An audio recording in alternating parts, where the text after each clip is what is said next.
It's a pre-show. It's a pre-show. It's a pre-show. Do do do do do do do. Somebody clip that for a like TikTok audio or something. Hi everybody, welcome. I don't have time to do this after the episode, so I'm going to do a real quick dice opening because people have asked me to do a few more of those, and I figured this is a good one to do for today's episode because it is the Island of Misfit Dice from Kraken Dice. This is a little bit creepy, a little bit weird, just like today's episode on the Shakespeare Code.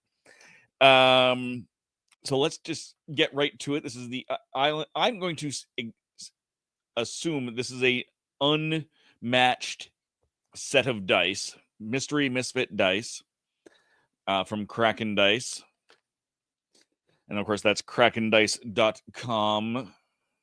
For those who are looking, we've opened their stuff in before. I'm going to open it off camera. Oh. And then I can roll it into this little dice tray. Oh wait, there's something else in here. What the heck? Oh, okay. There's a sticker. Cool. And oh, that's adorable. There is a certificate of adoption. So we've got Island of Misfit Dice. Certificate of adoption. I vow to care for my misfit dice just like I care for the rest of my dice and give them a chance to roll. Signature date. That's absolutely freaking adorable. And I'm not even going to roll these out. I'm going to take them out one at a time. And boop. So we've got a percentile D10, kind of blue and pink galaxy-ish colors. I like that. And what else we got in here? Yep, so there we go. So they're definitely mismatched. So this is a nice orange. I like that a lot. It does that. It's hard. I don't know if you can see it on camera, but it's got some sparkles in there, which is really cool. Dan's not going to be very responsive tonight. I'll be praying for your grandson, Dan. Yeah, no, definitely. All our thoughts are with you, Dan. All right. D12, sort of an aqua green. And there's our D10. Kind of purples and whites and pinks. Some opaque, some not. And ooh, this is a sharp one. It's a sharp D6 with some sparkles in it. Is there a thing in it? No, just it looked like maybe there was something in the middle of it. There isn't. It's just the crystalline fractals. This would be good for Swarm and from the Flux. And ooh, that's a funky D4. So this D4, because there's always a conversation about D4. Again, just because the shape is different, it's the number that you see upright. So if this was rolled flat, that 4 would be on top. Whoop. It just totally rolled off my table. The 4 would have been rolled flat at the top, so that would have been a 4. And kind of a peachy pink, maybe a grapefruit pink on the D20. And purples and pinks kind of matches the might match. It's not quite a match to the D10 percentile, but this is a D2, so of course you would flip this like that. And that's our pre-show for today, folks. That is the Island of Misfit Dice from Kraken Dice. You can, Jeff, this will be cut up and thrown up on the rathole.ca's YouTube channel, the Rathole DOTCA, so you can take a look at that later. In the meantime, we've got a great show for you. So let's get rid of that and let's get rid of me, and let's play some. Nope, that's an overlay. That's not the video I need. I need this. We're gonna skip the countdown because we've got the countdown. But just a reminder: today's episode will include spoilers. This is Sophie Aldred with the Legend of the Traveling TARDIS.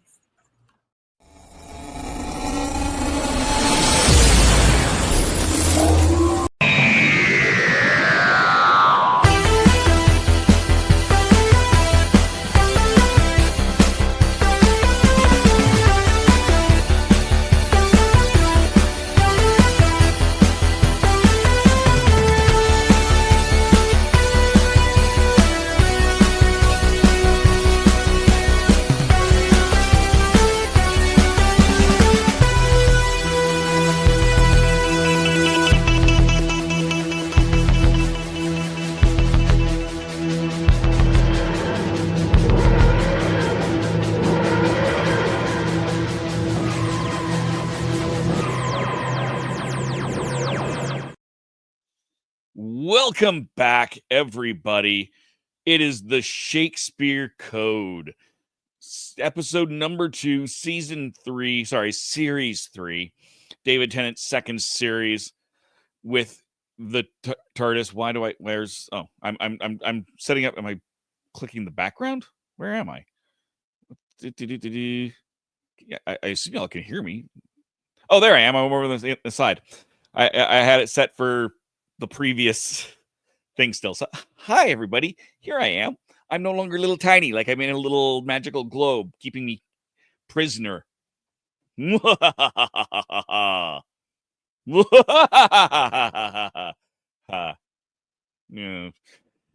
So, yes, the Shakespeare Code.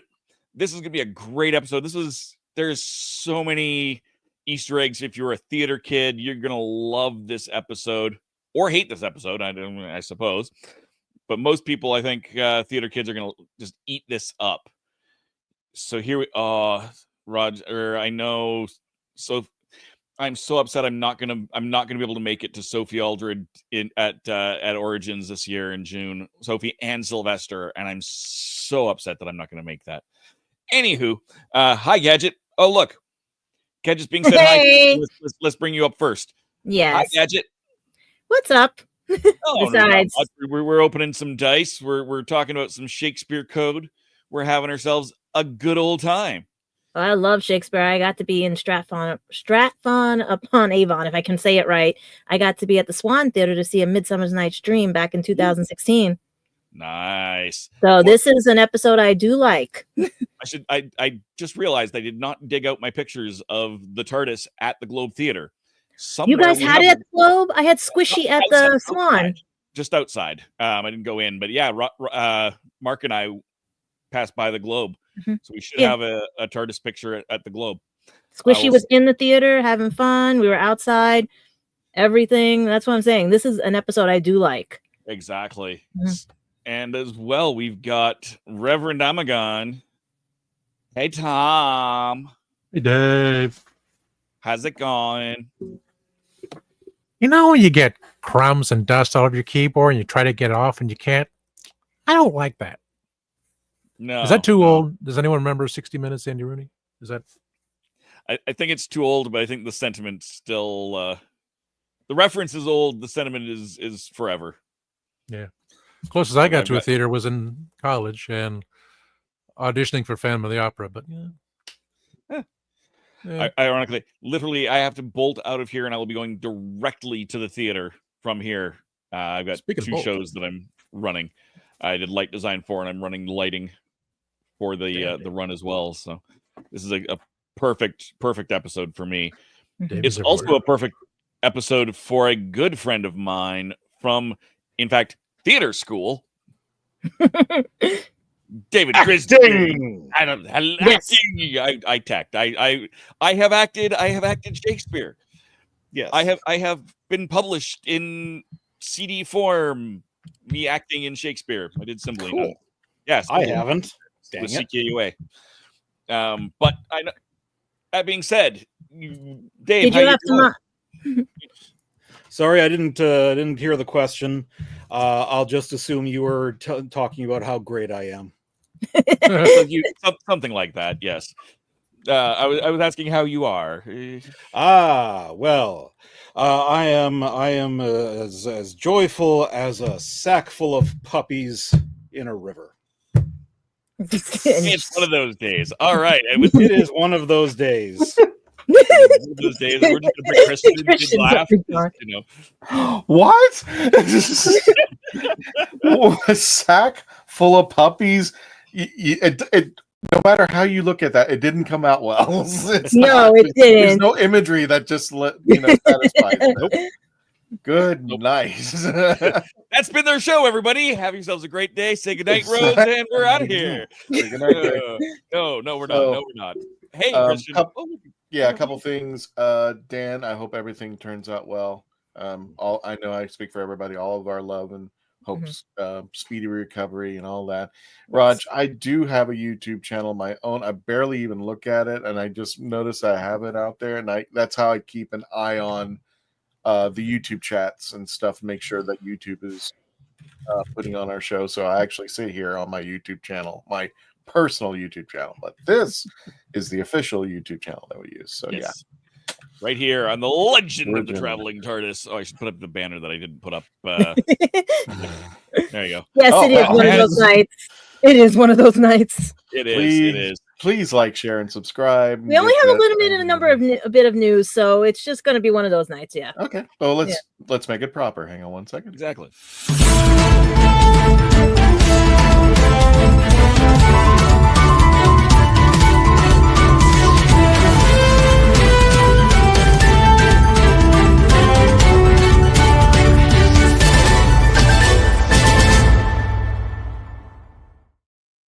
Okay.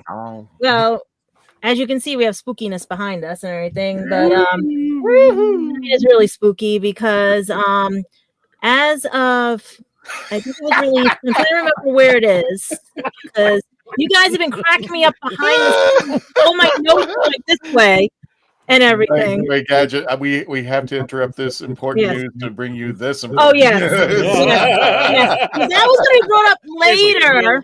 Could you at least use the picture of me with wearing the same hat as him? That's all I ask. It's close. I mean, okay. Let's ask the fans. Could he do a biopic? Yes. Could he do a biopic? That's not even a question. Yeah. The stage play, the biopic, whatever, you know. All I'm saying is, Dave, Faith wants to know when you're going to finish Fire and Ice, dude. Hey, Dave, you know I got even. There is a picture floating around. I got even. Because when he does that to Sophie, you know, I sent it to Mark to send to Sophie. I'm going to go to hell and she's going to send me there. But it's going to be interesting because I would love to know her reaction every time he had put that on because I know she's watching and everything. And we don't really have any birthdays tonight. That's why we can get away with this funny news. But let's see. What do we have for tonight? We could start with finishing his book. or we can start with... I'll work on the book tonight while I'm at the show. Now I'm at least wearing the same hat as him. Well, Mark, if you're on, get the screenshot. Yeah. There you go. There's your screenshot. I'll do it later. Speaking of books and everything, Titan put out the because you guys are killing me right now. The Doctor Who 15th Doctor comic, and so far, if you go to Titan Comics and Magazines, you can see a sneak preview of the comic. It's called "Everyone Must Go" Volume 1. Interesting title, and it just has Ruby and the Doctor floating through with the TARDIS and checking out like scenery from planets, and you see an image of a Cyberman shadow with a little girl and a teddy bear. I think it's a teddy bear. Yep, it's a teddy bear and everything, as well as other unique like artist work and everything, as well as like a premise behind the story of why everything must go and everything, but you have to pay for it to find out why everything must go too, because the sneak preview is just showing all the artwork done by Titan artists, and they classify it as action, adventure, fantasy, and sci-fi. You can get it printed or you can get it off of Amazon digital copy. and it's pretty good. It just has a very like rustic Cyberman, but I can't tell which model he is. It's a new Otherwise, model. For the record, this is not new. This I don't believe. I think this is a reprint of the last series that they just did of the 15th Doctor. I think because this is they're a saying it compilation. just came out again. Yeah, this would be a compilation of all of the individual issues, I believe. I could be wrong, but I'm pretty sure. I do like the design of the Cyberman looking like it's been aged and everything. That really looks good in there. And then basically, mostly coming up now is more people talking about who Mrs. Flood is, what's going on with the sneak peeks, who really is Belinda, why has the Doctor felt like he's been there before and everything. But the main thing right now is everyone keeps asking, they know who Miss Flood is.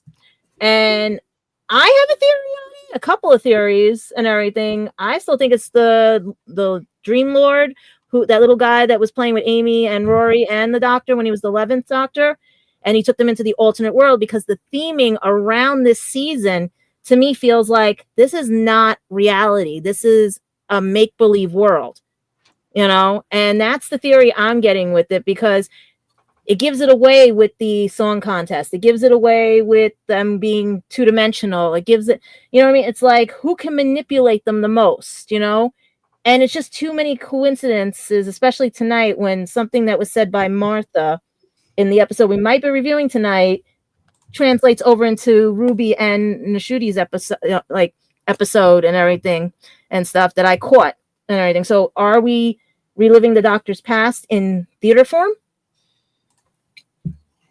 But anybody out there have a theory on who Miss Flood is besides that? Because there's so many things going around and everything. I hate to go back on this gadget, but is this the picture you're referring to?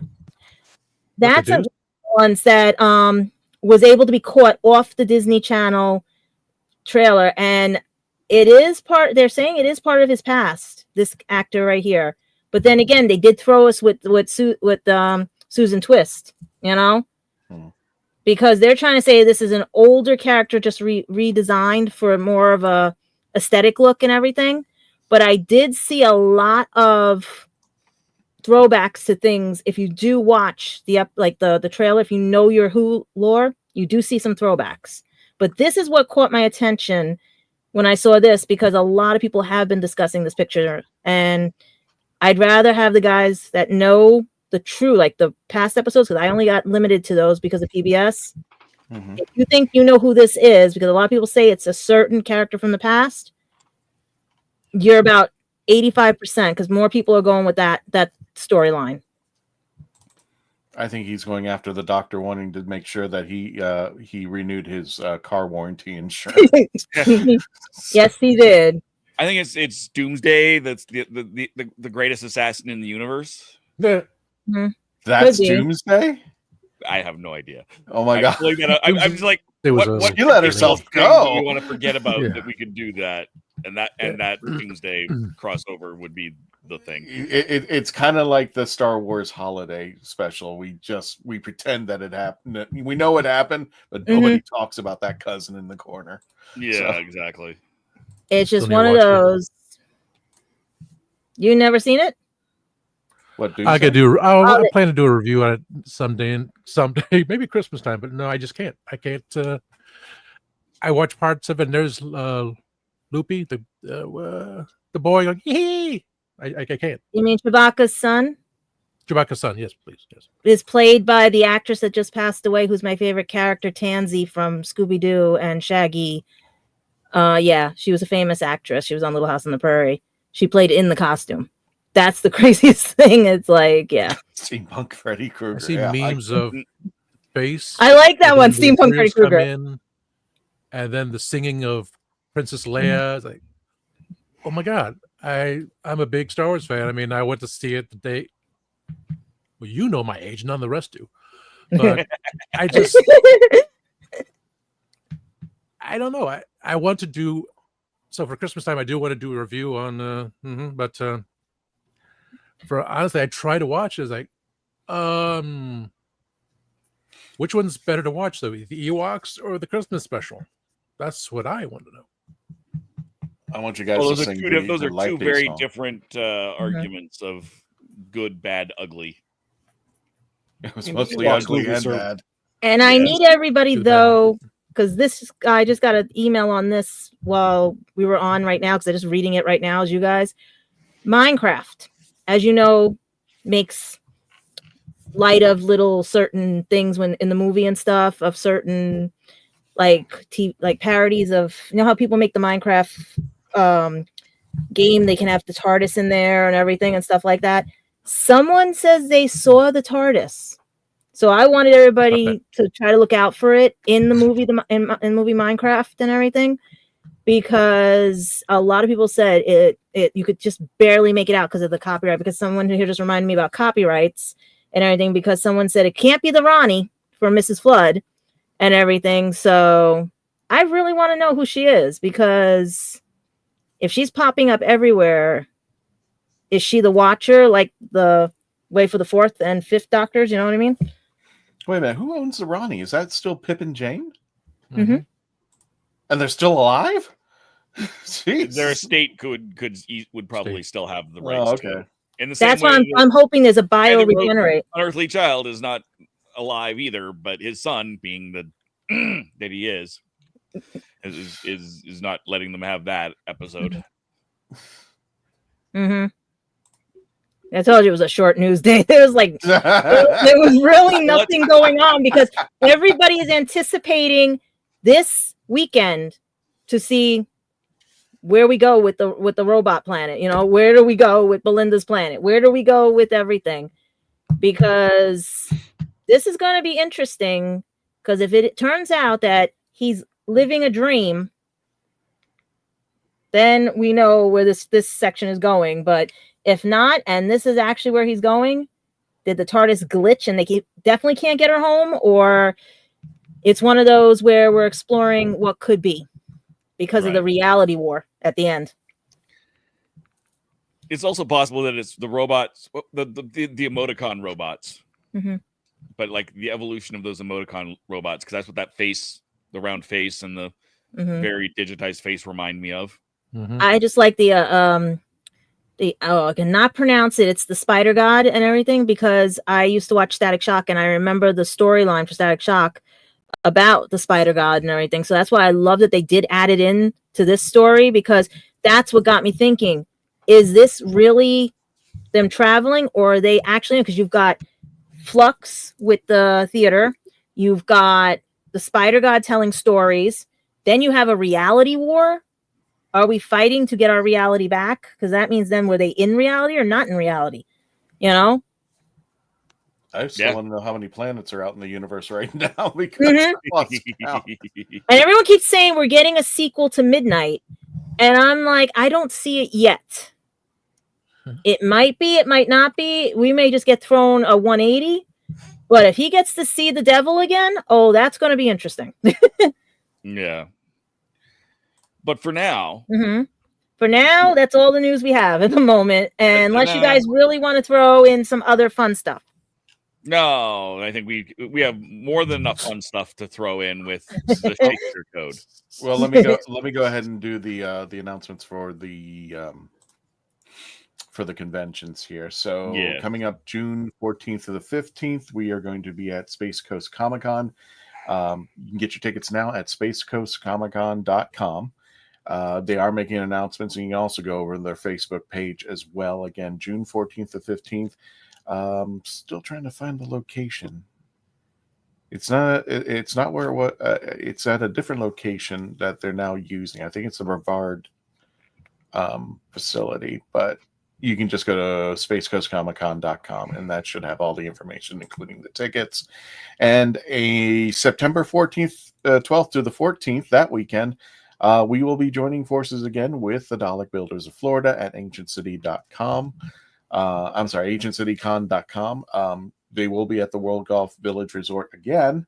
And it was our first time last year, and it was terrific. And to know that the Daleks will all be there front and center is going to be something else, especially that if you've ever been to the conventions, the convention center and the lobby are literally like right next to each other. So just imagine the Daleks going out into the lobby and screwing with people is totally worth it. So September 12th to the 14th, again at the World Golf Village Renaissance Resort in St. Augustine, Florida. We'll have more announcements as along the way, but that does put in stop on the news. And let me go ahead and Yeah. where's my little thingy? Oh, there.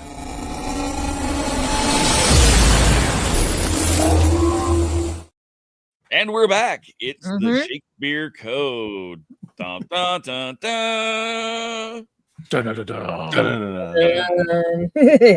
So I much my goodness in this crystal episode. ball. I have my crystal ball and globe ready because this episode is weird. She's got Oh, the very DMV weird. locked away in there. Yep. Let's just go Where's through and get everybody's ratings. We'll Okay. start next to me with Tom, I think. Tom. You think it's Tom? I think it's Tom. I think Tom's next to me on the main thing. So Tom, what- Stank.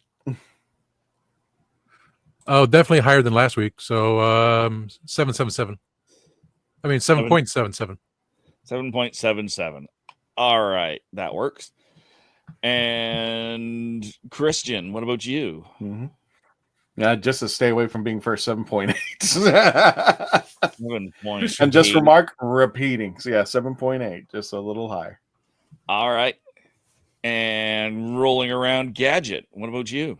I'd say about a 9 because I love Shakespeare. Excellent. And David? I give it a 7. Whoa. 7. All right. 3 sevens. So I can't justify starting at the bottom and getting Christian to start. I can't justify going to the top and going backwards as usual because Gadget's way higher. So I have to go in like the order we normally go. Get your dice out and start throwing. I'm Yeah, the exactly. bottom. Which I'm I'll 7. just fake the dice roll and say Christian has to I go went first. first last week. He doesn't want to. No, that's fine. Yeah. Mark was saying he definitely did, and we definitely got pictures, and they are up on the Facebook page. I'm fairly certain. So. Like I said, I have Squishy went to the Yeah. Swan Theater Yeah. in Stratford, and I enjoyed myself. I was cracking up so much because we saw a Midsummer's Night's Dream, the 2016 version, with a person from Doctor Who and everything. One of the cast members had been in Doctor Who, and you couldn't get me to stop laughing. And they had to literally put their hand over my mouth because I was cracking the soundboard things because it echoed off of the walls and everything because that's how funny it was. It was a good good play, good everything. I'm trying to kind of sort through as I do this. So, but that being said, the bottom of the barrel was a 7. Yes. So why was that? What worked? What didn't work? Why a 7? Well, Dave, actually, let's do this. Let's go to commercial break and let's surprise everybody. Let's give everybody a taste over the break. It is about that time. You got it. When we return, we will continue on. David will start off the rating system first. When we return, please continue to stay logged on, tune in, and we'll be right back.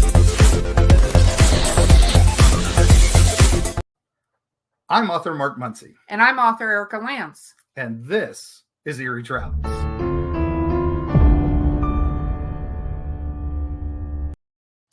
Greetings, travelers. Join us as we travel through folklore, myths, monsters, legends, and dark history. Now, we'll be your guide to the spooky side of reality as we discuss cryptids, paranormal, and all things preternatural. Sometimes we find the truth is way scarier than fiction. We're on twice a week on your favorite podcast platforms, including iTunes, Spotify, Amazon, and YouTube. We have amazing guests from all of the areas of the strange and unusual, including witnesses, investigators, and more. Now, with Erica's curiosity and ridiculous array of pop culture and true crime knowledge. And Mark's decades of experience diving into folklore and the legends with the truth that's behind them. So join us, travelers, as we take you to the edge of reality, and we'll see you on the other side.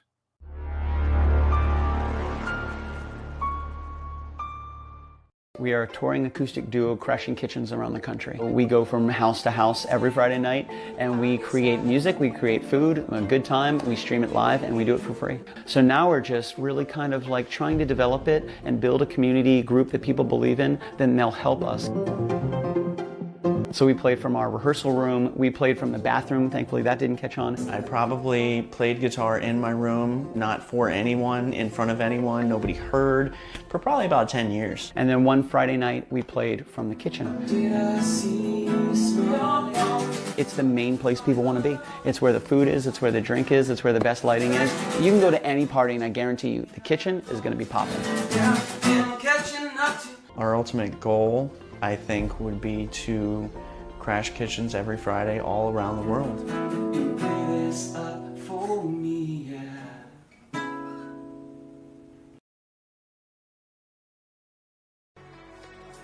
Are you a movie nerd? Do you collect VHS, DVDs, CDs, records, and so much more? Are you looking for clothing from 1940s to 2000s? Do you need cosplay or themed outfits? Come to Ducky's Vintage. We have it all for all budgets, located at the Oviedo Mall right off of the 417.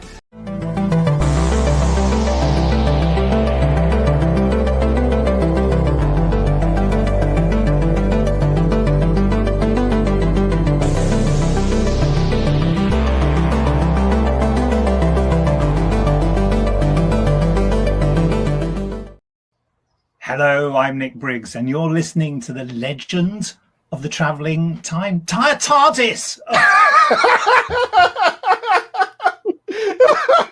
You say Traveling Time Lord. Do it again. Just do it again. Just for the Okay. just for the sake. Go ahead. Go ahead, Nick. Hello, I'm Nicholas Briggs, and this is the Legend of the Traveling TARDIS. There we go. We are back with the Legend of the Traveling TARDIS, not the Legend of the Traveling Time Lord. Are you sure? I am not sure. I'm not sure of anything right now. Well, Nick I says. am sure that I did find think the picture I was everybody's looking out of it for. tonight. I am sure that I found the correct the pictures I was looking for. So I'm just transferring those over, and we can take a look at those after we talk to David and find out why he gave the Shakespeare Code a 7.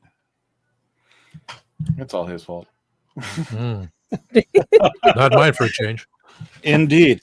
Well, I mean, headline on it would be, I think that there's some good ideas, a lot of things I do like about it, but it's trying too hard and it crams way too much in to do any justice to any of the good ideas. It reminds me of this picture. Continue. Trying too hard, possibly trying to cram too much in.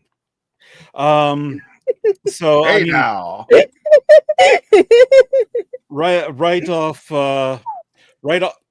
like that. Right off the bat, the title sucks. I'm sorry, it does. There's no code in the episode. There's no code. There is no Shakespeare Code. It's a lame reference to possibly the worst book ever written, and that's not a good enough reason to title an episode that. I mean, the original title was bland, but at least it would have worked. Love's Labor's Won. They were just going to call the episode that. There was a temporary title when they rejected that one, Theater of Doom, which, I mean, it's kind of dopey, but at least it doesn't have the heinous reference. But I mean, Shakespeare is absolutely filled with appropriate references that they could have used. The play's the thing, the world's a stage, etc., whatever. I'll move on. Just not happy with that. I loved, however, almost as soon as they're out of, I mean, that the Doctor's first line is, or the first line out of the TARDIS is a reference to Shakespeare, Brave New World. That's amusing. I'll get to actually discussing the references in a minute, but I do buy the Doctor just peppering his dialogue with Shakespeare references, especially before he's told Martha where they're going, because he is a clever boy who likes to think he's very clever. That makes sense to me, and that amused me. But I love how almost immediately they deal with both the racial thing with her not being white and that conflicting with the stereotypical view of Elizabethan England that most people have, whereas that stereotype is incredibly off. It's not true, not remotely true. There were people of African descent in England at that time and free. So it's they mention it, and he addresses it very quickly, gets it out of the way, and we can get on with our episode with people of color just in the episode. Yeah. But as I sort of touched on, what I don't like is that the script is desperate, even more desperate than the Doctor himself, to be thought of as clever. It just there's too much winking and nodding at the camera with endless Shakespeare references, some to things that he's already written at this point, some to things that he hasn't written at this point.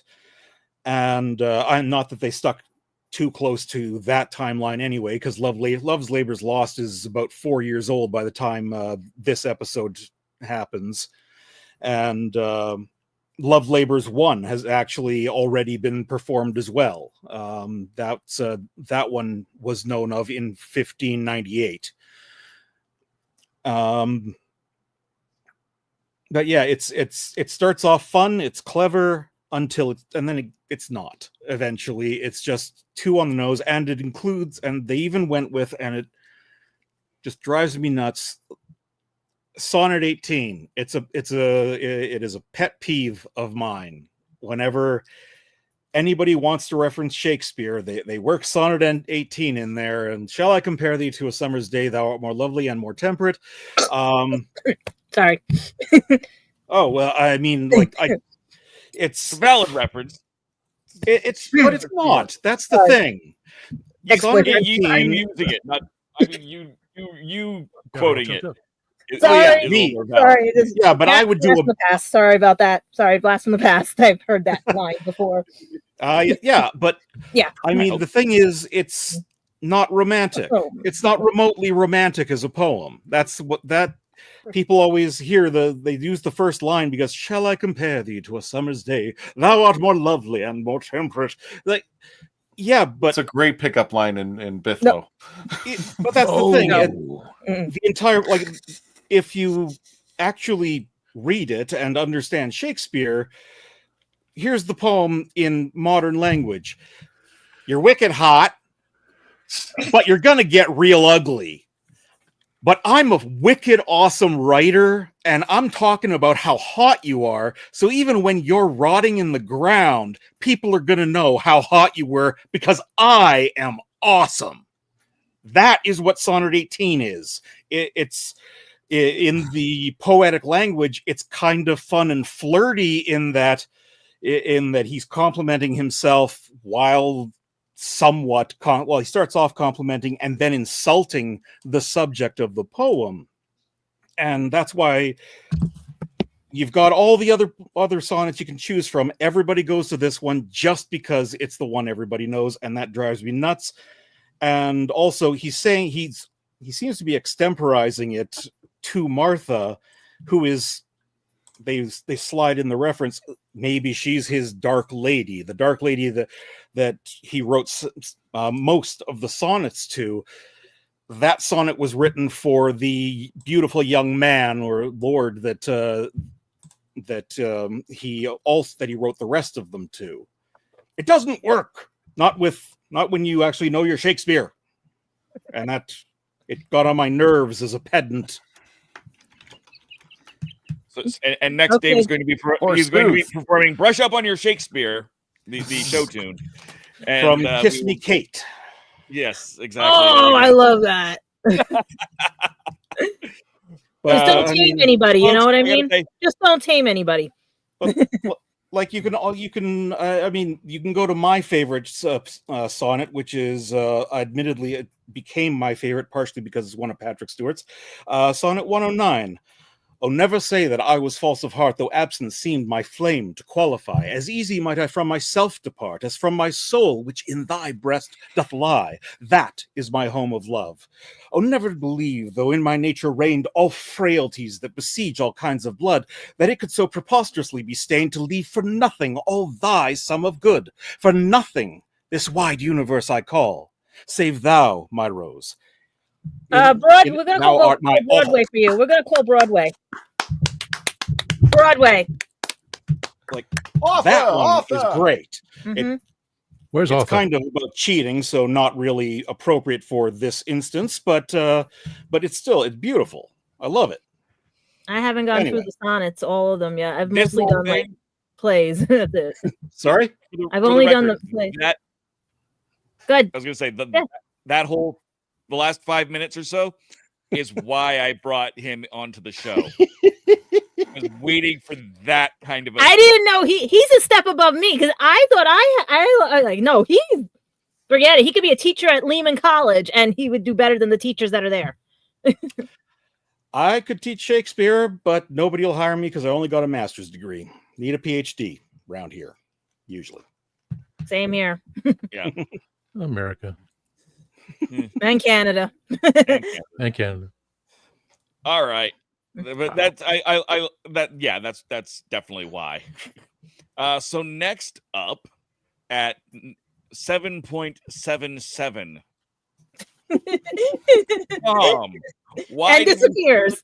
Why It's did gonna we be the split up dollar the next TARDIS in such a terrible way? Oh, hello, Skeletor. That's why. Skeletor is the one who split it up. Forsooth. Oh, Sooth, you Oy bumbling vey. wolves. Need more water. Crammed in a lot. Oh, I don't get that. Anyway, 7.77. Hey, Kenny, if you're still here. All going by memory because I just don't have the time to watch again. And it's been going back to what Sylvester McCoy said a long time ago. There's just not enough time. Everything is just crammed in there, trying to get people's attention. My short attention span with everything else. So I had my memory of Shakespeare is, from Midsummer Night's Dream. Our revels now are ended. We are actors, as I foretold you. We're all spirits, and are melted into air, into thin air. I like the baseless fabric of this vision, the cloud-capped towers, the gorgeous palaces, the solemn moon, the great globe itself, yea, all which inheritance shall dissolve. And in this substantial pageant faded, to leave not a wreck behind. We are such stuff that dreams are made on, and our little life is rounded with a sleep. And I got that from Dark Shadows, because, Jonathan Frid is Barnabas Collins. Chef's kiss. Sorry, I like David's version of Kanye West's interpretation. You're hot. I think you're hot, but if I die, you'll still be hot because. And I did. She stoops to conquer, not the other one. Anyway, yes. So by memory, I mean Shakespeare. I like the Shakespearean Code better. It sounds nicer title, but right. It's what does it do with a code? Has it anything? But it's that I guess everything's with a title, like titles of my shows that I'm told to put on. It brings people in. Shakespeare is always not like Shakespeare. There, he doesn't have the bald head. He's a young, vibrant man, like hotsy totsy. Bringing in again with Freema's character. Line. Nobody joined Martha, your thank study you. this week, pal. You're on your own. Line.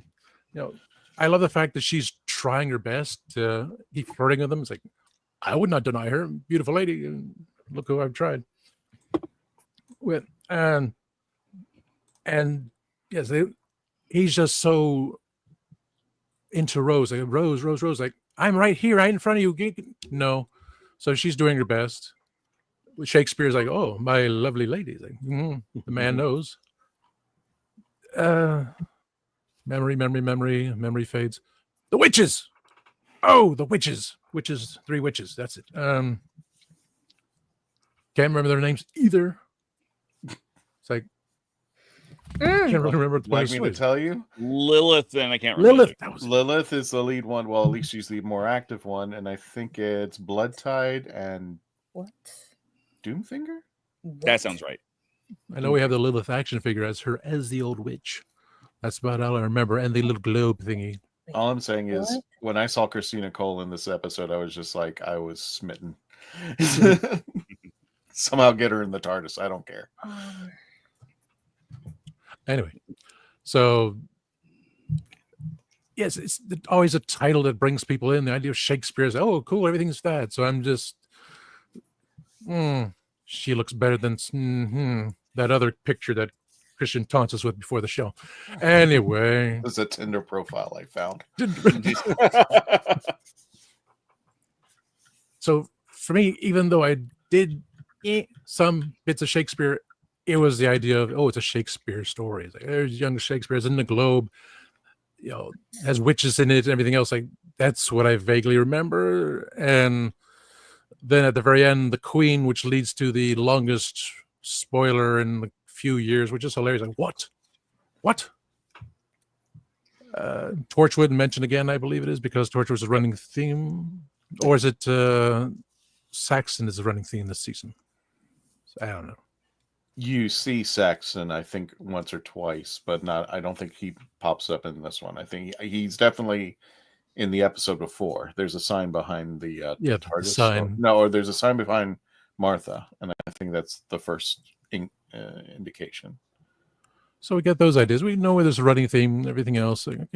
So again, I liked it because of Shakespeare, because the idea of Shakespeare, because she's trying her hardest. Trying to think of PG-13 words, PG words. And he's just so oblivious to the whole thing. And someone's attacking Shakespeare, the Shakespearean quotes. Okay. And he's like, did I say that yet? No. Yes. I thought that was hilarious. Little bits and pieces here and there. Seeing the globe and everything else. The witch is always me having a fondness of witches, but it's kind of a anyway. And the Queen at the end, off with his head. Or is that from Alice in Wonderland? I can never remember. It was technically from Alice in Wonderland, but whatever. Yeah. It's still funny as heck. We'll find out later on that one. It was fun. It was hilarious for me. Just like remembering the days of being in theater and being yelled at by my director. And that whole saying that I was a FMA thing. But, I digress. It was just, for me, it was fun. The as David went through all the aspects, I was like, okay. And I understood what he said. For me, it was like, I'm in the middle ground of all these people who watch it. Like, they want to see something fast paced, and it doesn't matter if it makes sense anymore, as long as there's characters and it goes boom, boom, boom. Sexy, all that good things that'll run there. So I fall in with that one. So put in the middle of 7.7. I would have given an 8, but I just can't remember the details. So I forgot over the day after watching it last night. I'm old. Yeah, that makes sense. And Gadget knows older. I'm just checking on something, guys, right now. Keep going, because there's something just broke on here, and I don't know. I gotta double check. No, something else. If you remember the show, The Max. Okay. Yeah. That was that noise you just heard. Someone just alerted me, and I'm trying to make sure on something because. All right.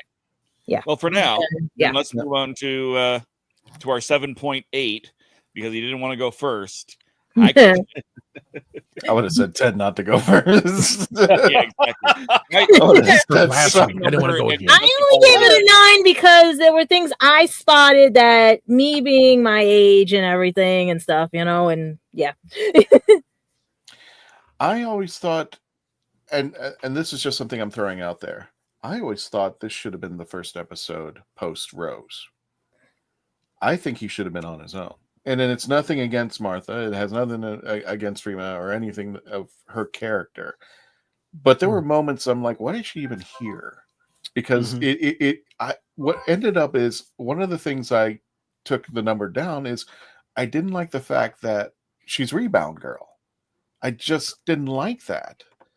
And that's all she was. I almost didn't think they knew how to handle Freema's character, because she's just coming, he's just coming off of what happened at Bad Wolf Bay. And, there she is. I think it would have been a totally different story if he was by himself and he was sulking and brooding that he's lost Rose. Now he's on his own again for the first time. And then when Lilith mentions her name, it's almost like, oh, I forgot what I was fighting for. I was just here to watch a Shakespearean play, but now I got to remember. Now I remember why I'm, traveling out in the cosmos and, righting wrongs and saving planets and kicking bug-eyed monsters. But that's, the dynamic of Martha being in there, I think she should have been her own character. She should have never been Rebound Girl. She should have been treated as a new companion that we had seen. And I think if they had gone that route, she would have been a very well-developed companion, because now she has to come back, with Donna and then in Torchwood to continue her development. That's my opinion on this. Like I said, there's nothing wrong with Freema. I think Martha Jones got the raw end of the deal. That's all I'm thinking. Like I said, I'm not taking this out on Freema. I just think it should have went from a different direction. The power of words. This is where I'm finding the line between, and this I might be just rattling on, because I like this episode because it puts the barrier between fantasy and sci-fi. And there is a difference between sci-fi and fantasy, and when they get intertwined, it gets screwed up. If anybody remembers George Lucas bringing in what's that blood type that the Jedi midichlorians. When you start moving into the wrong direction, it does become that. But we do have Jedi neutral. Yeah, fantasy is just that. It's a story about good and evil, and good battles evil, and that's it. There's nothing more to it, in my opinion. I mean, Luke Skywalker takes on his dad, beats him up, gets him, saves him, and at the very end, and before and then sets fire to him. That's essentially it. And then you remember the storyline, but it's just that it's a fantasy. Sci-fi takes it to a different level. It has to be mixed in with humanity and reality, and I think that's why sci-fi works, because we're more related to that, because we see our world in it a little bit more. And sci-fi is something that when everything's over, you're still talking about that episode weeks later, because it has made you think. Whereas fantasy gives you good entertainment, sci-fi makes it more cerebral. And this episode actually walks that fine line in between, in my opinion.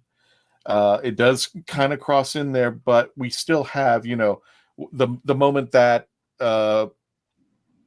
where is it? The moment that the doctor tells Martha, I don't want to scare everybody because I don't want them to think it's witchcraft. And Martha turns to him and goes, what is it? And he goes, it's witchcraft. So, yeah. But when I'm going back to this because when John Pertwee was interviewed about Doctor Who, he actually referenced a line from Arthur C. Clarke. He says, magic is not magic. Magic is science that you don't understand yet. So the Carianites could work. And the witches, they've been mistaken as witches, but they're really the Carianites. The fish people in Vampires of Venice. They weren't vampires. They were misinterpreted as vampires, but they were fish people. Think of the children. But it's bad TV time. Yeah. Oh, and my favorite thing, Back to the Future. The doctor pulls a "here's your sign" moment. If anybody knows the comedian Bill Engvall, he pulls a "here's your sign" moment. He goes back. He goes Back to the Future, and she goes, "The film? No, the play or something, whatever." I forgot the line. Novelization. The novelization. She goes, Just "What like did you do?" Spaceballs the book. Waiting for Bill Engvall to go, "Here's your sign." That's great. Although apparently the Broadway show is actually quite good, which it shouldn't. It has no business being. How did he foreshadow it? He must have seen the play when he said that. Probably, and this is going, and we're promoting Harry Potter at the moment, which I think, if I'm not mistaken, at this time, 35 actors have swung over between the two series, Harry Potter and Doctor Who, at this point. And I think we were getting into that thing, and one of the things I liked was the psychic paper, where Shakespeare saw through the psychic paper. It was High IQ. Yeah, I don't know. Well, maybe he's kind of different. And what's not to say that in this world, words can be used, scientifically. Why can't that be a catalyst for something else? We have potions and stuff like that, but I still think it still can ride that fine line, which I think is kind of the brilliance of Russell T Davies when he had fun with this. And again, that's my opinion. Did he write this? No. No. It's Gareth Roberts. Okay. Yeah.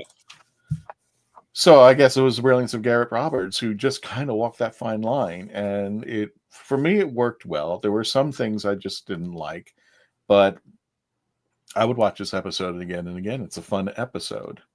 And at the very end, I still think it falls into the sci-fi, even though Star Wars goes into science fiction a little bit out there.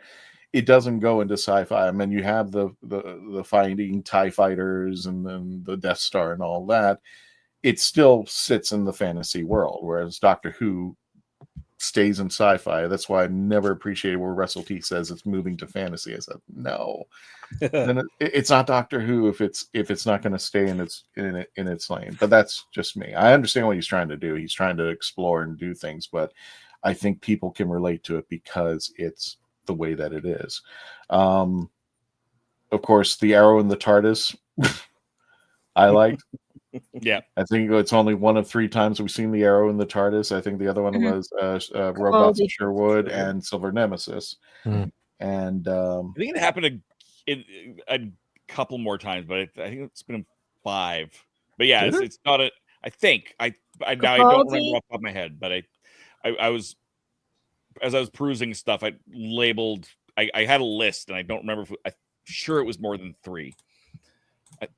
But I could be wrong. I could be wrong, but I couldn't. I know Silver Nemesis, the arrow gets through the TARDIS, and Sylvester McCoy. Capaldi gets arrowed by Robin Hood, and the TARDIS should be pissed at this moment. Exactly. I could not get arrowed by this thing. So I should get hit by an arrow more often. She's been wounded so many times. Yeah, poor girl. Yeah. And I think that is it, with the exception of Queen Elizabeth. But I didn't want to go too much into it because we're going to see her much later on. But well, I mean, I'd like to touch on something you said actually, where you picked up on exactly what I think they were going for. With where you said you think Martha shouldn't have been there because he's still mourning, and that, I mean, they very deliberately tried to connect that, and it kind of makes me think that the awkward handling of Martha is intentional, because they created the parallel with mentioning Shakespeare's son Hamnet, who dies at the age of 11.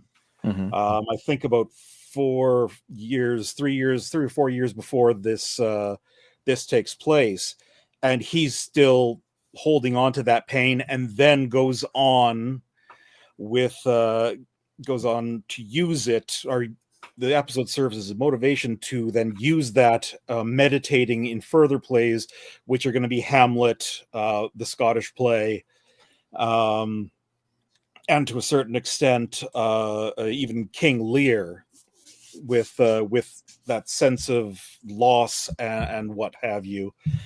And they but when they're discussing that stuff explicitly in the episode, Martha's just sort of standing there watching because she has no frame of reference. She can empathize, or she can sympathize rather, with the loss that Shakespeare's felt and that clearly the Doctor has, but she can't empathize with it because she hasn't been through it yet, except for the loss of the cousin, which there's some emotional weight there, but it's a cousin who happened to look exactly like her. Patty Duke syndrome. Yeah. Identical cousin. No, I know what you're saying. And I think. I don't disagree with what you say. I think know that's why without her. But I think that's why it made her character throughout the series a little bit awkward, because she was the furniture in the room, but okay, well, what do we do with her? Do we sit on her? Do we put pictures on her? Or is just like, well, let's do something with her. Let's make it bond. And that's why I said, I think he should have been alone. Then I think it would have been stronger that way. Yes. Exactly. That's my opinion on that. Yeah. It was on an earthly child. It was right at the beginning. Also got hit by an arrow. I got to check that out. I gotta watch it. That's what I'm reading. Now again, I believe you. I just got to remember. I don't remember. I'm reading the bloopers list while you guys are doing this, because I sent you guys a copy of the bloopers list. Also, I'm just gonna, if you want to just bring up Roger's comment there about and his rating, I'll go next after this. But I want Roger gives it a 9 out of 10 because William Shakespeare is the only historic character to see the psychic paper as being as a being blank card. It's genius, plus the use of the Harry Potter spell at the end, which was admitted at the time a cool You guys thing. keep taking most of my stuff. That's why I gotta keep thinking about what I'm doing for my 9. That's okay. I want to say he's wrong there too. It's also because again, I have the list right here. Agatha Christie later in the season also sees it as a blank card, and Charles Dickens saw it as a blank card with the Ninth Doctor. Which that actually reminds. I was going to mention when the Charles Dickens episode with 9, Rose, and Simon Callow as Charles Dickens. I think that was a much better handling of the ultra famous, ultra English character. Without all, occasional references. Rose really liked her references when she knew something, but I thought that was a better handling of it. Oh, now you got me thinking, because all 3 were writers. What was the genius level of all 3 writers? What's the connection with writers? Why are writers like that they can't see the psychic paper? And did they use it with Mary Shelley? I don't remember if they tried. Yeah, she couldn't see it either. Yeah. So there we go. It seems to be a low key running gag with the writers. The way authors write, the way that an author's brain works, because it Could is they be definitely a dyslexic? different brain than the rest of us. Could they have a dyslexic brain that thinks differently? Could be any number of things. That's right. But I hate the fact you guys keep stealing some of my ideas, but I think you guys missed one. That's with mine. I'm gonna go next. Okay. Actually, Dave was still the last I'm one. gonna have to leave, and my internet. That's what I'm saying. Yeah, go. But I want to see if you steal some of mine too. That way, we'll make it shorter for mine. Like the Who Knew News. I also fit nicely into the number because I give it an 8. Right. Okay, you gave it infinity. Yeah. Yes. Exactly. And beyond. It is. I agree with everything that David said, but I'm going to take it in a different route. In that David knows Shakespeare very, very, very, very well. Oh yeah, I know it reasonably well. But at the time that this was airing, is a very different time than it is now. When this was airing, this was the beginning of the 2nd season with David Tennant. David Tennant had now blown up Doctor Who, not just with the traditional Whovians and the handful of new people that had come on with the Ninth Doctor, but now he's got all of these little girls. It's people whose only shit, and I'm using that in a more pejorative manner than intended, but really, he was the heartthrob, right? He wasn't there just as the Doctor anymore. the Doctor was suddenly an object of desire for young people whose only Shakespeare is probably high school. Mm-hmm. Right? So adding in all of those little nods that are a little too witty for their own good, for people who know what they're talking about and who have studied the Bard, is very different than all these kids and of whatever gender, doesn't matter really, these kids that are just getting into the show at the time who don't know Shakespeare. They have no idea when Love's Labour's Lost was written. And being a couple years out is not the end of the world when we're looking at the grand scheme of Shakespeare. No. But and at least they didn't put it before the Scottish play. And that's something I really appreciated, is that, you know, they mention, oh yeah, he wrote about that. No, he did not yet. Not no. And the fact that they kind of took little bits of this, of the witches from that, and where the curse of the Scottish play comes from, being there's actual, you know, summoning demons, actual witches, incantations, and pulled that backwards, as maybe this was why he wrote it the way he did almost 10 years later, right? I kind of really enjoyed that potential train of thought as it grew. I really enjoyed the fact that I loved when it was like, we can flirt later. Oh, really, Doctor? And then just like, and a bunch of academics just pumped their fist and moved on. Because that's if you study enough Shakespeare, it's like, there is a conversation of who Shakespeare was into, what was he, you know, and we can do a whole show on that. We're not going to. Dave touched on it a bit. We're not gonna go into that. But it was just like those little things that are, if you didn't know, you wouldn't know. And I think that brings it up a lot. The fact that he was not the historic bard that you would have studied in high school is a positive rather than a negative. They were really playing to the audience they knew they had, as opposed to the smaller audience that they know probably exists. And there was, so all of that meta in this show really picked it up. And they didn't do a lot of this yet, right? They'd done Charles Dickens, but they hadn't really done too much of the historics at this point yet. So it was nice to have it in there. I can see with Christian as well saying this could have been a companionless episode fairly easily. I think the stuff that Martha did have in there was very nice, was very good, was very well done. But you know, you just as easily, aside from shoehorning in the wrong sonnet and shoehorning in little things, you know, Shakespeare hitting on her, and you know, some of and I appreciate this, the education of racial differences in what we think about that era being and what the reality was of the time, I think was actually a really important and subtle thing. So it's for all the reasons that David didn't like it, I liked it. I think it worked for all of the same reasons, and that's what I love about this show, is we can take both sides of that exact same argument. I just want to see you kick each other's asses. Not even Dave versus Dave. Dave versus Great. Two old white guys slapping each other in the street. Oh, it's gonna get messy. Can you still crouch on a car power pole like the Crow? I only did that once because I had the black trench coat. Yes. But also, are you kidding? Do you know how heavy I am now?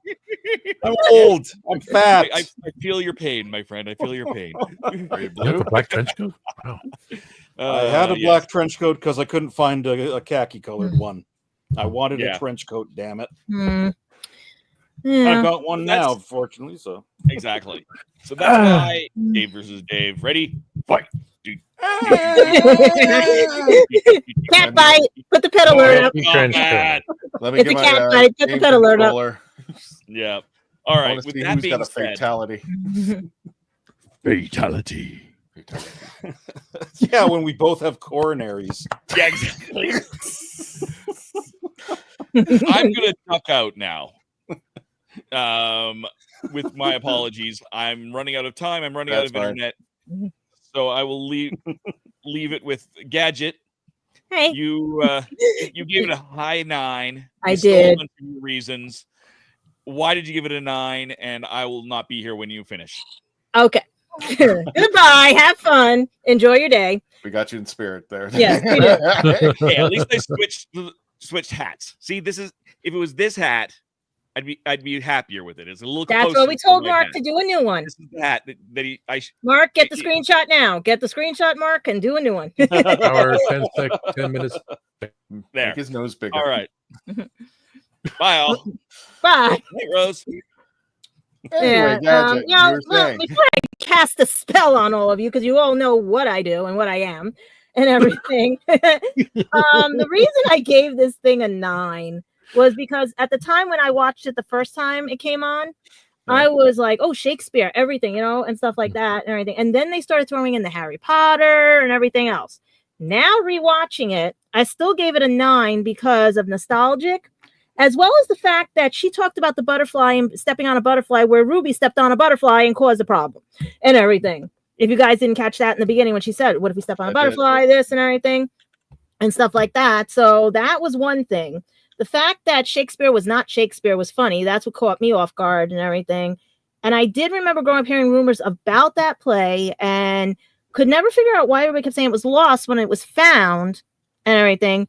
You guys talked about the Back to the Future thing. You talked about all the other stuff. It's just what got me was like with the way you say words have power and everything. Well, they actually do. You give it a name, you give it power. But like in song, the rhythm, they have proven that sound waves in ancient cultures can literally create opening doors, vibrations, and everything and stuff. So what if his words did give power to these witches or aliens, as you pronounce them, what, Karenites? Did I do it right? The Karenites. Karenites. And just to elaborate on that, what you mentioned about words have power, now I'm thinking about it. The Onion Rings of Akatan use song. So, right. Yes, I said Onion Rings of Akatan. Yes. Yes.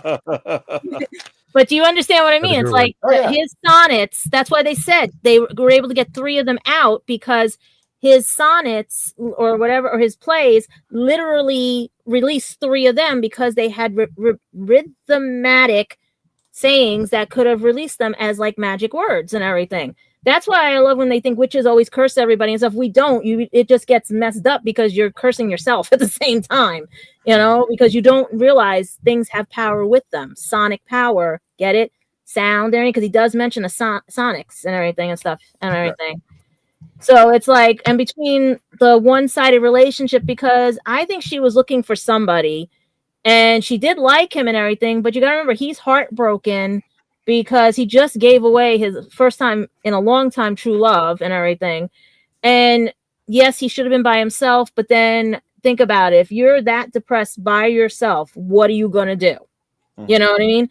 So I think Martha was more like an in-between transition that if she knew and he opened up more to her, then maybe the way they acted and stuff and everything, because he was acting to me, I feel like more hurt, but like a big brother when he was with her. Like, I just need somebody to talk to. She's just somebody there to talk to. She's just somebody there while I go through this pain. She's somebody that can, even though she's like that, she might care about me. I don't want to hurt her. You know what I mean? But it was like one of those back and forths and everything. You could see it when they were in the bed. You could see it when they would walk around and everything. Or you could see like when they were flirting. Her and Shakespeare were flirting because she was trying to make him jealous and everything. But at the same time, you guys touched on the Back to the Future fun part. I like the fact that he kept mentioning references to J.K. Rowling and everything because he had just come off of Harry Potter in 2005 as Barney Crouch Jr., and he was like telling her about book 7, and I don't think it was I think book 7 was just out or anything with it and everything. I think It was 3 months away. Yeah, it was Right. about to come out. Because I had won the contest at Barnes and Nobles for that one. I had dressed up like one of the Aristocats, and I got Aristocrats or whatever you call them and everything. And I won a signed poster of the book and everything and stuff. So that's why I was like, I knew this was around the same time frame and everything. That's why when she does Expelliarmus at the end, that was like the funniest thing. That's why I was giving 9, because it was more campy, more like back and forth and everything. And I mean, him, like, I wish I had the same color globe, like the orb they have, because mine just does this, you know? So, I mean, yeah. It's like the coolest thing. Well, no, that thing actually does talk. It's just that I didn't want you guys here because it might spook you guys out. And because it spooks out the kids every Halloween and stuff. So it's just one of those where it's like, is that still sitting in the TARDIS right now with Nashuti? Because if somebody knocks it over, are we in another situation, you know? And basically, it was just one of those episodes where it's his technically second episode. He said, come on, let's go for a ride, you know, and stuff like that. Like, he just wanted to be distracted, you know, and she's not understanding because she doesn't know what happened. And like I said, if he opened up, this thing would have been more like a funniest thing, but her not knowing about Shakespeare's son, that threw me off, because most of the time if you do study Shakespeare, you know about what happened to his son. Basically, her not understanding until he did the Back to the Future reference, but she did understand in the beginning with the butterfly and everything. So that's why I was like a little confused and everything. Some of the bloopers they had in there, this was just one of those, I think was a rushed episode, but at the same time, I did like the Shakespearean part because of everything, and especially the ending, because it plays later on for some of our Whovians that know what's going to happen later on and everything and stuff. Because once you tie the loose ends together, these episodes that seem rushed, seem whatever, now make sense sometimes, because I was thinking they were foreshadowing the waters of Mars also with this episode by the officer drowning from the water and everything. So it's a lot of things in here that like I see more foreshadowing with this season than I do with the other seasons. I actually think, I don't know why, the doctor was talking about when he first meets up with with Shakespeare. He sees him on stage, and he's telling everyone, what was it? Shut up your fat gobs or whatever. Yeah. And I don't know why, but I just recently watched, or in the process, I should say, watching Saturday Night. And when I was a kid growing up, I thought these guys were phenomenal. And then seeing that movie, I'm like, what jerks they were. It's like, there are some significant liberties taken in that. Yeah. Well, like when she said author, she created that author. Get it? Yeah, like they took a lot of liberties. Like even like when I was reading the blooper list and everything and stuff and everything, they even said that the dubbing was bad on this episode. So it was like all the ADR was all messed up and everything and stuff, because I think this episode got so many rewrites and everything, because you got to remember these were also being shown on Disney XD as well as others. So they either were editing them for Disney XD or because that's basically the season that went to Sci-Fi Channel, went to Disney XD, went all over. And especially these are the original, I cannot do it again, Carrie Nights, right? Did I get it? I got it. Okay. And when they all appeared out, that's why when she said Expelliarmus, I'm sitting there going like, oh, there's the Dementors. There's the things that are, there's JK's Dementors and everything. Just go get some chocolate and go get whatever and everything, and stuff. And then there's the play going out with them and everything. That's how it got lost. Like they were trying to say why things were happening.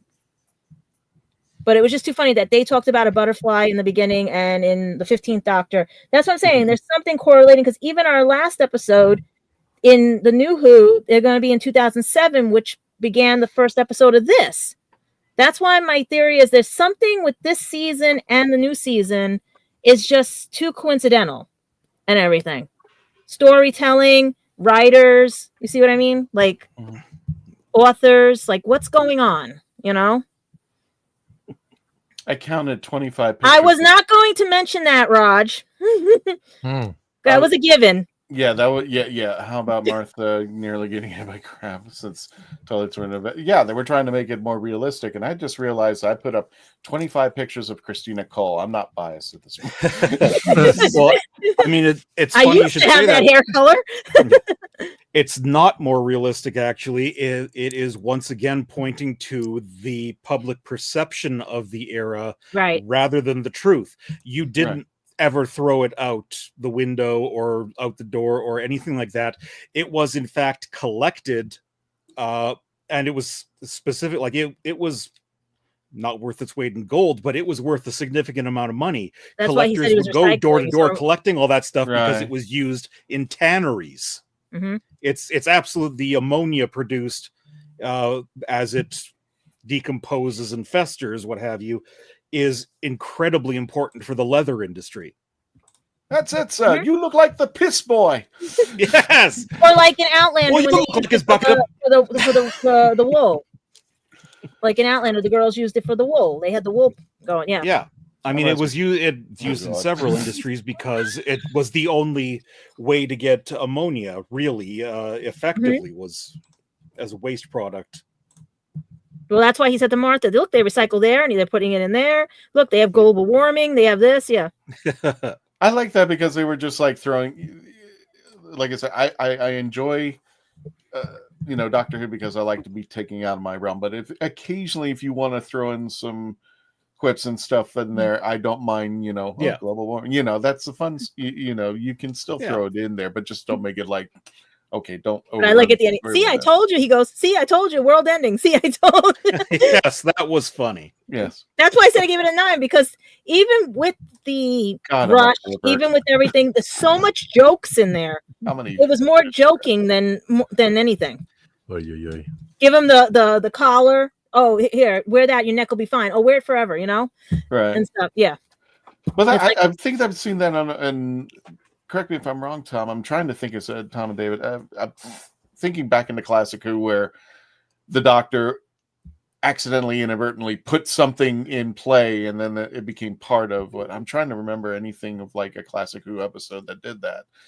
But I think there were things that they actually put out in there in Classic Who when they had historical figures. I'm trying to remember something. If anybody can think of it. I don't remember anything specific, but I'm sure there is, and that's kind of why, as a writer, it grates on me when they do it too much, because it's such an easy well to go to. Like, I've been watching over the last week or so Upstart Crow with David Mitchell, and it is about William Shakespeare. It's basically Ben Elton doing a version of Shakespeare with a whole lot of Blackadder rubbed on it, and it's brilliant. And they do this gag all the time, but the thing is, it's not. He's the wise Shakespeare who oh yes, that's tremendously inspiring. It's right that.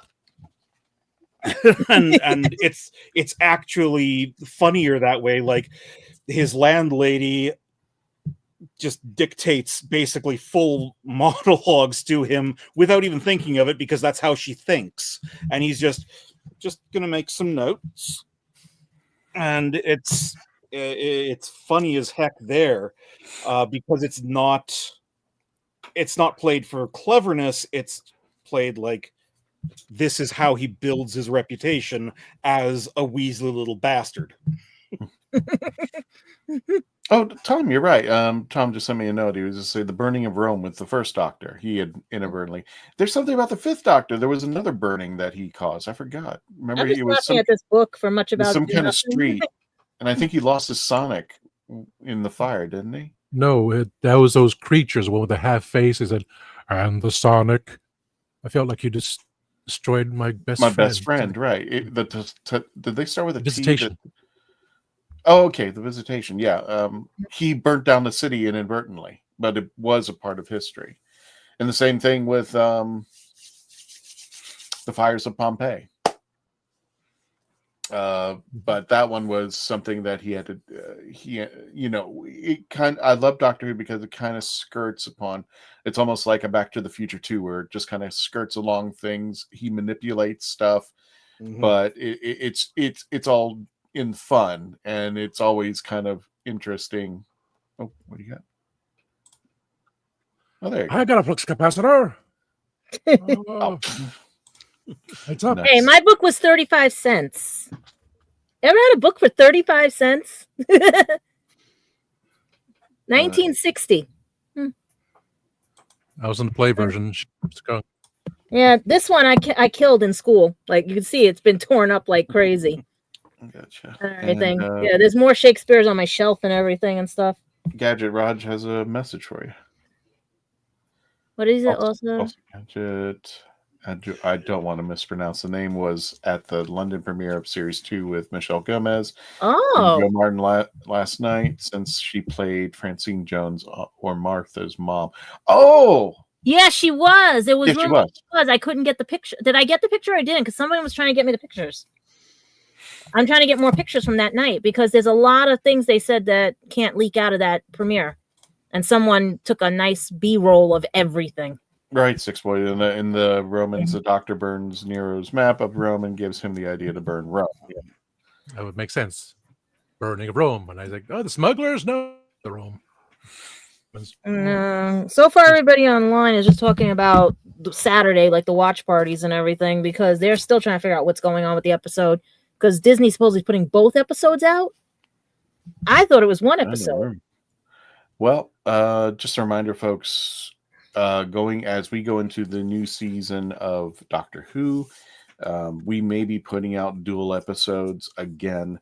And what I mean by that is on Saturday when the episodes drop, Dave will be hosting a watch party live. And you get to be part of the chats. The only thing, again, when you are watching the show live, all we ask is no spoilers throughout the chat so everybody can enjoy it. That's all we ask. But when we do the review on Tuesday, everything's open season. We will talk about it. There will be spoilers of the 8 episodes that Shooty Gatwell will be doing. I believe, if I'm not mistaken, what's the first episode? Is it Robot Revolution? Yeah. So this will be hosted by the rathole.ca, the next coming episode. So we're going to be having 2 episodes a week, one on Saturday, and just keep an eye out for the premiere. When we do it, essentially how we do the watch party is because of copyright.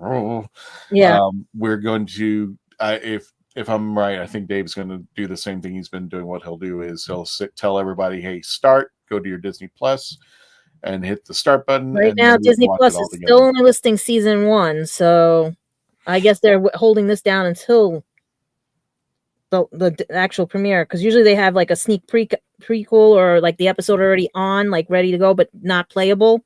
Yeah, they're not even doing it this time. They're literally locking this down. Okay, well, so that would be interesting to find out. We will not be playing the actual show on the screen because, of course, copyright rules, especially with Disney. I'm sure they're going to be harder. But again, whatever device or item that you're using to watch Disney Plus, to watch this, or whatever, if you're in the UK and you want to see it with us and see our reactions live, by all means, we're going to be hosting episodes of the Watch Party every Saturday for the next 8 episodes coming up. And then the review will take place the following Tuesday. So yeah, can't wait for that out there. So the only crazy part right now is I'm trying to figure this out, because I still think it's a dream world. I think season 2 is a whole dream world. It's possible.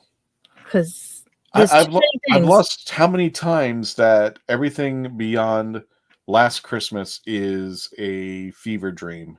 He's still got that thing on his because the only thing is everyone wants the Ronnie to come back. Everybody wants this one to come back, but you forget there's copyright. You have Disney now and everything, so it's a little harder. That's probably why there was a bi-generational whatever it is and everything, that they had to split them because of everything. But then again, that could play into something coming up soon.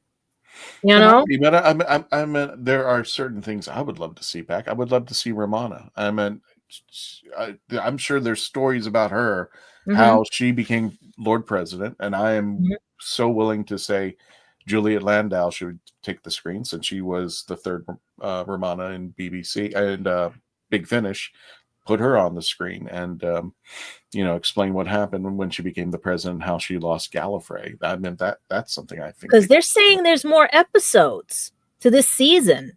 It's just that right now, because they ordered 26 episodes. So between the season 1 and season 2, they ordered episodes.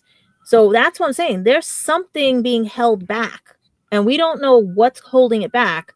But these 8 are teaser. I say these are teaser episodes. Right, but they're waiting for Disney Plus to make their final ruling, and that's why they're kind of sitting back. And it's like, when it comes to the yay and the naysayers saying, "Oh, there's going to be a series 3," and I said, "Well, wait a minute, that's not been confirmed at all." No. In fact, the spinoff has been quite quiet at this time.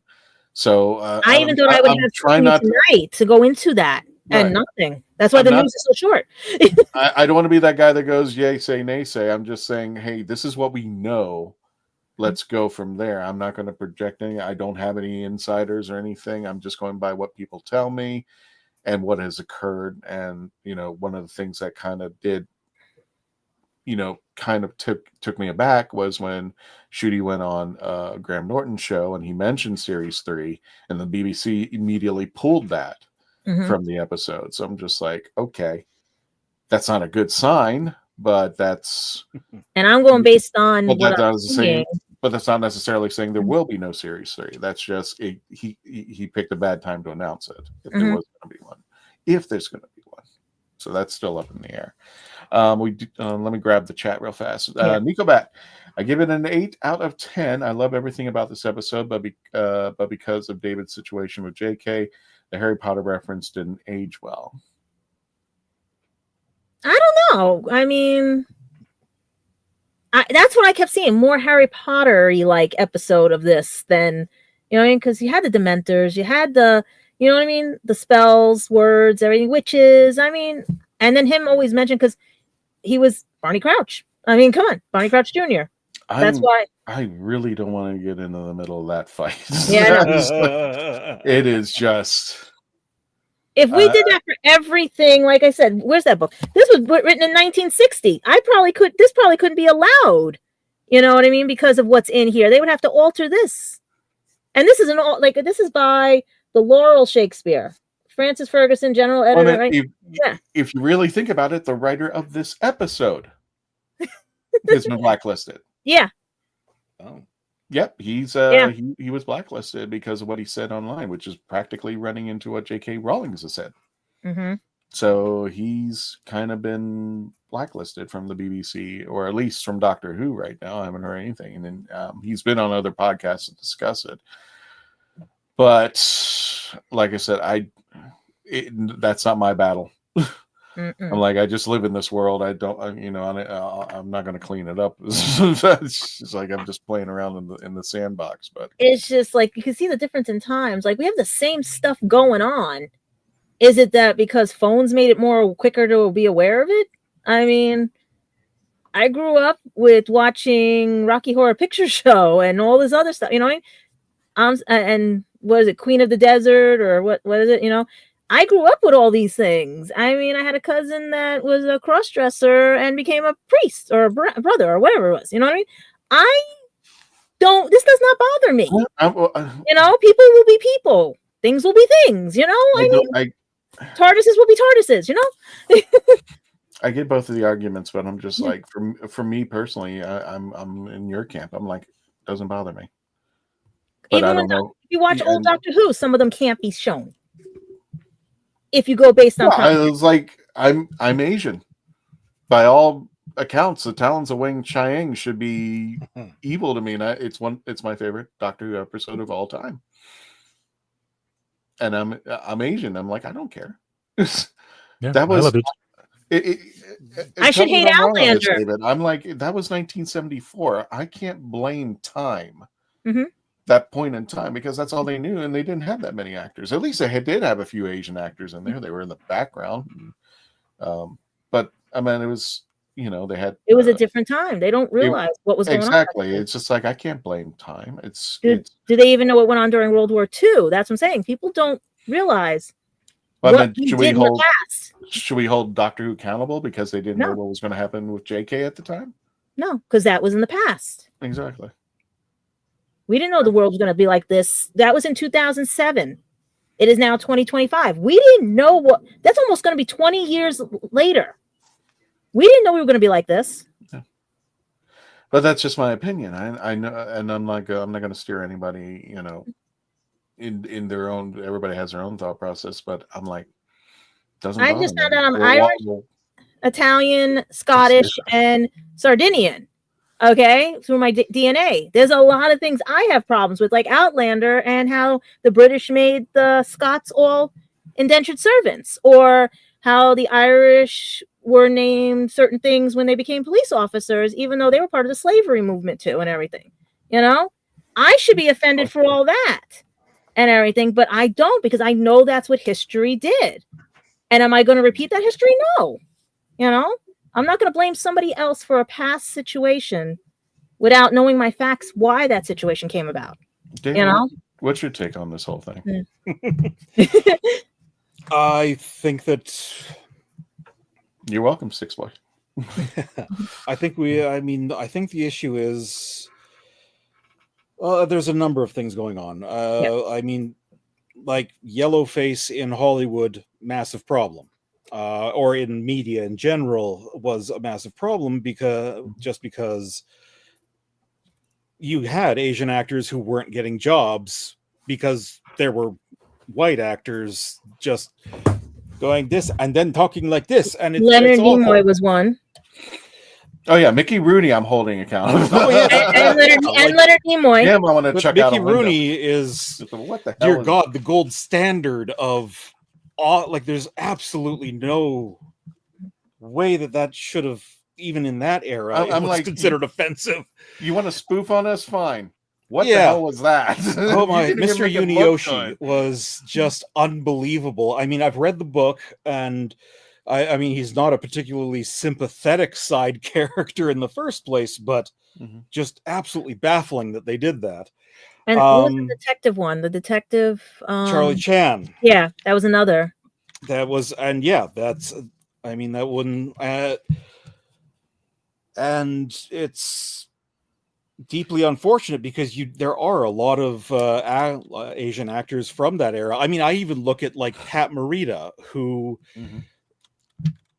I'm only aware of one part he ever got to just speak his normal voice in, because everybody wanted him to be Mr. Miyagi with Danyo-san. I talk like this, but MASH had him as a Korean general who just speaks normal English because he knows English and he is able to speak without an accent. Yeah, was it Happy Days? Yeah, he was Happy Days. He was on Happy Days. Yes, I haven't watched that Arnold. in a while. And yeah, that's true. You can jump into this. Yeah, but conversation. And yet, although there are, and so we have to be aware of the trespasses of the past and the fact that even though they may not injure us, there are people who are injured by that failed representation. Well, that's why I was glad Martha brought that up in this episode, because a lot of people didn't realize that. They think they see this fancy whatever, it's all nice back there. They, like you said, their perception of it, and they don't realize there was so much stuff going on in the background. Yeah, and that's why I referenced liking that part of it as well. There's also the other side of it, like this episode is not going to get canceled because of the J.K. Rowling references, because people generally realize it's just of its time. They're perhaps not overly enthusiastic about how much it talks her up with, oh, she's brilliant and whatnot, because she's a writer. She tapped into the zeitgeist with the generalized feeling of what she created, but her actual writing is not great. A lot of it she took from Wiccan books and everything, because the Dementors are written as certain demons as well, or not demons, but in Wiccan law. And then there's other things like she took more historical, but she twisted it. You know what I mean? Well, I mean, she did a lot of copying from other people's books and whatnot, and then there's, I mean, like she, I mean, my personal theory, like in what is it? Muggle is jazz era slang for someone who smokes marijuana. The Philosopher's Stone, of course, is American slang for LSD. I'm Mhm. still convinced that the entire series is just about a kid living under the stairs getting Actually, stoned it's out of Star his Wars. mind. If you go based on what the other guy did, where they got the scruffy nerf herder, a friend, and all the other. If you remember that other comedian that goes off on it, that he falls in love with. Yeah, Well, yeah. I mean, that's part of it is that it's Like you can tell she stole it. It's not Star Wars. It's a Mm. monomyth, which we're going off into my research area. Joseph Campbell, 1947, identifies what's popularly known as the hero's journey.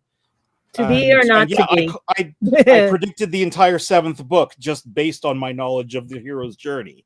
Wrong post. I just think I've never been. Here's something that Raj mentioned. Doctor Who had one Asian actor who played in the TV movie, Yeah. and he was killed off and brought back to life before then. Then he Yep. left, and I'm like, and there are people like, oh, do you, why aren't you out there demanding more Asian actors? And I'm gonna like, it's not that I don't care. It doesn't faze me. If it just happens to be an actor, first of all, I don't want him to be or she to be hired upon race. I want them to be the best. And Yeji was just starting out. He did the best job that he could in the situation that he had. But I'm glad, the next time we didn't see mostly on the Asian list was what the Legend of the Sea Devils, and I'm thinking to myself, no. if you're gonna make an all Asian episode, that's not the one I would have pulled out. Yeah. And to, Like, to be honest, it's just like if you really think was about the only it, other time you ever saw anybody. Well, With Key. I don't want to push it any further than it is, but if you really think about our race of the, as far as sporting, entertainment, and all that, we're kind of pushed away. I mean, we don't have a BET, we don't have, take a look at the NBA, the NFL, the National Hockey League. Look at it. It's like, tell me about all these Asians that are not existent. And it's just like, I think we just don't choose them. What's the stereotype that we always end up with? We're the scientists, we're the teachers, we're the doctors. I'm like, if we're gonna have a stereotype, that's a good stereotype to have for. Well, I'm mad more at cable, because cable, I would love to see shows from all cultures, right? You get free Spanish channels, free English channels, free other channels, but you have to pay for the Asian channels. I mean, I love watching K-pop, Korean dramas, anime, everything and stuff. So I know talking about drugs and Asians. Yeah, that's a great episode. That's what I'm saying. For the stuff we have to pay for, where everything else is free. And I'm like, isn't that also stereotypical that you have to pay for that? Where everybody else can get a free channel, tons of free channels, especially with Spanish channels. No offense, but it's like my cousins are half Spanish and half Irish and half Spanish and half Italian. I'm glad they're out there. I'm just like, there's actually a Filipino channel and a friend of mine I got he had to pay extra for it, but he pays for extra Asian channels. I'm like, okay. I don't even know what the hell they're saying. So I'm just like, yeah, I want to pay so I can watch the stuff that's over there, because I love some of the dramas. Some of them are like so funny and everything and stuff that I love to watch them, but it costs almost like $30 a month just to have the one channel. And I'm like, no, I mean, I can get other stuff for free, but otherwise that's why everybody's pirating all the time, because we can't, like, you get everything else for free. Why can't we have these channels? I guess, David, what I'm saying is I understand why they didn't have it in 1975. I would have an issue if we didn't have it in 2025. That's all I'm saying. I'm like, we're going to really chastise the past of the sins. Yeah, they were wrong. That's why today, if there is an actor, this role calls for somebody who is of Filipino descent, there are actors out there. You can get a person with Filipino. You could use that. So I mean, there's no reason not to at this point. But it's not just that, though. The problem is ongoing in that when there's no reason for there to be any racial constraints on a character, they're still generally going to white guys. But look, That's- even in this that's episode, one how of he the- said to her, like the way they like, what did he say? The politically correctness of the Elizabethan era because of what Shakespeare called Martha in there and everything. Because I was taken aback. That's the only time, because that's the first time I ever heard that. You know? Yeah, I mean, the Ethiop Queen or whatever it is. Yeah. Yeah.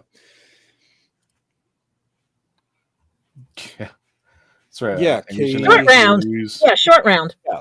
Well, man, that's the thing now. The only people who are considered, top Asian are Short Round, the guy from the Indiana Jones 2 movie, or Michelle Yeoh. Nobody else exists out there. And Well, I'm just like they're there's- out there. Well, yeah, they're one of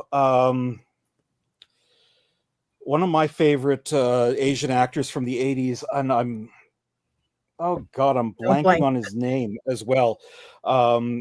But he was, the worst part he ever played is in 16 Candles. He's Long Duck Dong. Oh! Yeah. I thought you were going to go Barney Miller. No, I'm blanking on his name, and it's killing me because I love him. And he plays in a movie that I absolutely love called Vamp from, I think, 1986. Mm-hmm. And he is just, there's no reason for his character to be Asian. There's nothing there. He is just, I can't pronounce his really name, but rich. Gere Wanaba? Gere Watanabe. Yes, Yeah. thank you. Because actually his birth name was Gary Watanabe, and he decided to honor his heritage more by trying to translate it into Japanese, which I kind of appreciate. Mm-hmm. But yeah, in Vamp, he is just a rich kid who tries to buy friends, basically, ends up going on this adventure with them, and he is funny as hell. He has no accent or anything like that either. It's just, he's in Ultraman Rising coming up now, right? What? He's in Ultraman Rising playing Ultra Dad. He's coming up in Ultraman Rising. Oh yeah, he's kept working, but usually they have him doing some kind of an accent, and he hates it because he doesn't have an accent, and he is just a remarkably talented actor. And yeah, I like it when the rainbow appears instead of just looking at a blank wall of white. Mm-hmm. In things there, there shouldn't be limitations on it.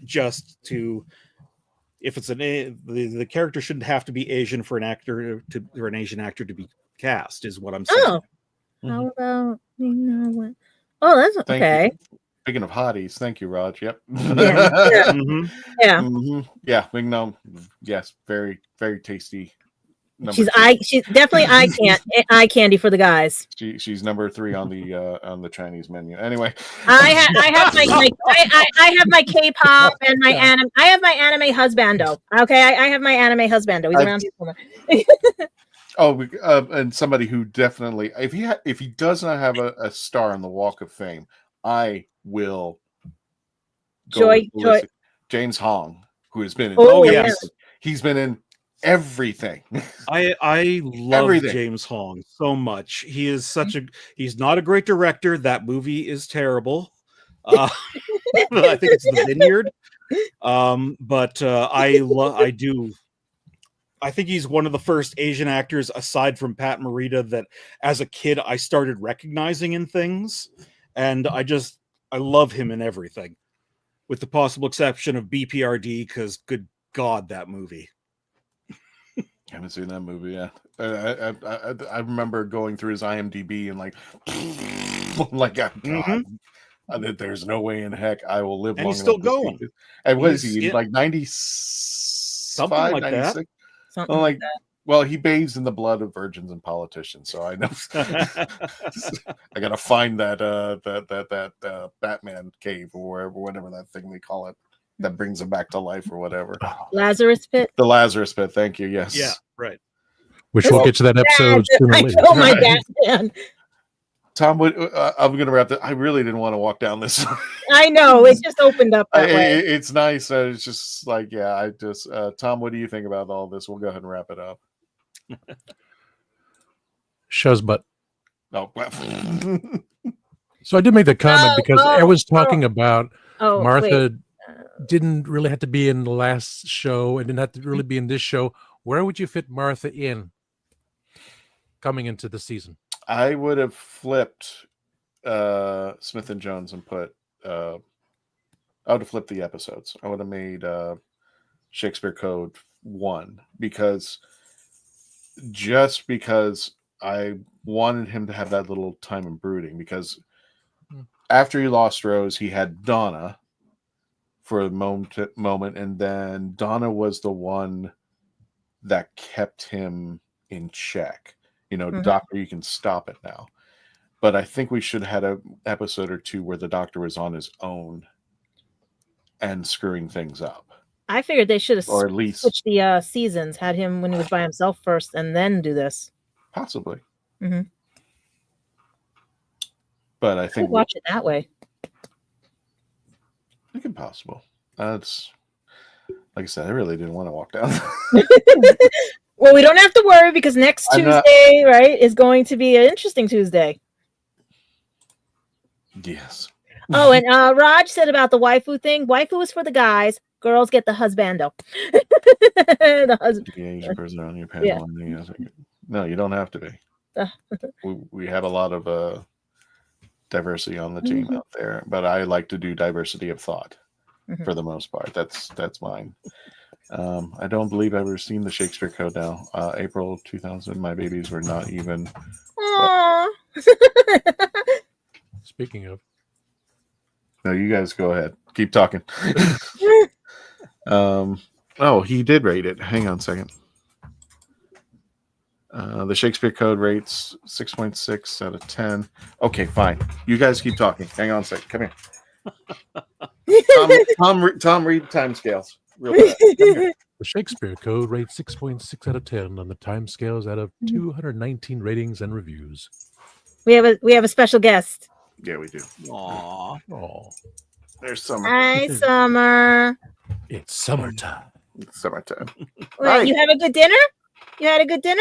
No, she's telling me it's dinner time. No. God, can you just hold still? I'm not. No. She wants to give kisses. God. Aww.